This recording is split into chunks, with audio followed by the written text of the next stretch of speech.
Bigay mo na sa amin sa pamagitan ho ng mga malaking himala. Salamat po, Panginoon Diyos Ama, dahil binigyan niyo kami ng kaibigan. Mga tao po, Panginoon, ginagamit niyo na kami pagpapalain. Salamat, Lord God, hallelujah, sa mga tao pinadala mo dito sa church. Panginoong Diyos Ama, alam ko, binubuksan mo ang puso nila, nililinis mo ang puso nila, at tinuruan mo po, Panginoon, ang mga bawat kaluluwa ng mga taong ito na magkaroon po ng iba yung takot, banal na takot sa iyo. Salamat, Lord God, Lord God, hallelujah, dahil hindi pa natapos ang buhay namin, Panginoon Diyos Ama, natikman, naranasan, nadama po namin ang kalangitan.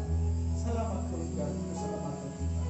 Lord, may mga tao man po na di pa naunawaan. Alam namin po, Panginoon Diyos Ama, binigyan mo sila ng pagkataon na ikaw mismo po, Panginoon Diyos Ama, maghatid sa kanila tungo sa tunay na panampalataya. Maraming salamat, Lord God, sa pag-ibig.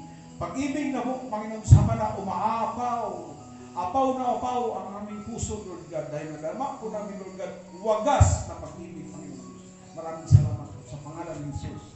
Amen. Amen po. So, nadako po tayo sa pagbibigay.